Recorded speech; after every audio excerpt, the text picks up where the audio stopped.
Welcome back. So, I had a little bit more that I wanted to share with one of my fantasies, and I'm actually pretty proud of this because this was one of my fantasies when I was going through a particularly rough time.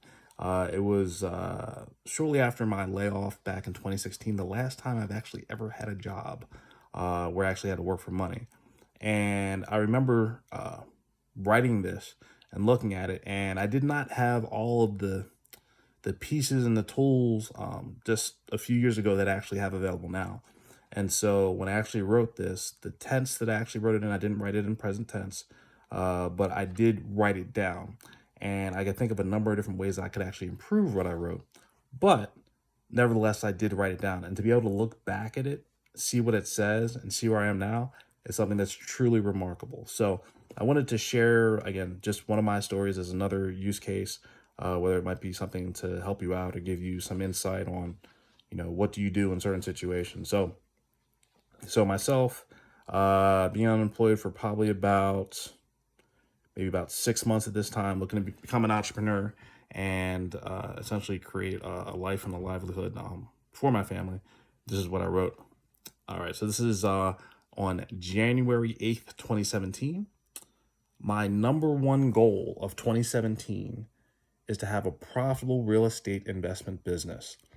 Prestige investing. The payoff is financial stability for myself and my family.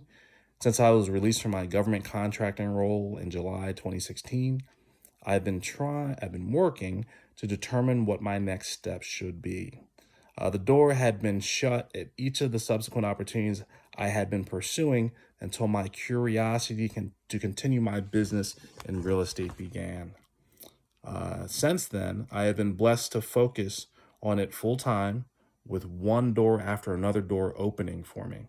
Being financially stable means that I will be able to provide for my family without having to worry about where the next paycheck will be coming from. That would be truly liberating, as keeping up with costs was becoming a struggle. In order to make this dream a reality, I will have to become a resourceful and persistent entrepreneur with an ability to think quick on my feet. I am committed to becoming a learning machine, which I actually have circled because that was very important, which will help me grow my business while helping others. My milestones to ensure that I stay on track are listed below. And on this letter to myself, I have a checklist of all the various things that I was looking to accomplish. And looking back at them, I had about 6 hands-on training courses and networking opportunities that I was actually able to check each one of those off. And then I had 4 different lists of just higher level accomplishments that I was actually looking towards accomplishing. And even though I don't have dates associated with each one, I do have them associated with some specific ones. And being able to have that looking back at it, I remember writing it, but like sometimes just looking back is something that's a reminder for you. So the last part I wrote after the list of the various pieces that I had here, I said, if I can have my 2017 goals 80% complete, I will consider this year a success. May I be a driving force to help others to achieve their goals and to surpass mine in the process. Regards, Etzel C. Brower Jr. So that is what I wrote. And I look at this and I kind of had to smile because this was a dream that I had about 5 years ago, to the day that I'm actually recording this.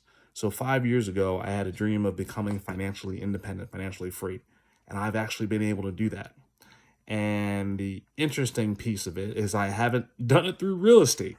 I the way that everything happened actually did not happen based on what I wrote here, but what it did is writing this down opened up my mind to the opportunities that were coming my way, and that's what actually allowed me to seal the deal.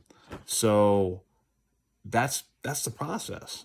This is probably something I believe that's definitely more impactful for me, knowing that I actually made it through this. So I talked about the sleeper car and I give that as a basic example, but this is definitely the bigger piece. and it's all based. So the mindset piece is just thinking about a problem differently, even if you don't have the answer. So recognize if there's something that you want, write it down, record it, enjoy, participate in the process, because once you start the process, your mind helps start filling the gaps, and amazing things happen once you start the process. But until you start the process, there's not much you can do.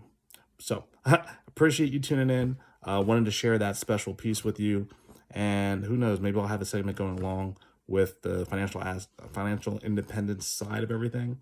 But it's something that I regularly talk about and put lessons out on. So if you like this lesson, if you like my share here, feel free to tune in with me on any of the websites, winningwithprestige.com, or any of the projects incorporated within that. And feel free to also connect with me on LinkedIn and Facebook. But again, appreciate you tuning in, and I'll catch you later. Hopefully, another episode. All right. Bye.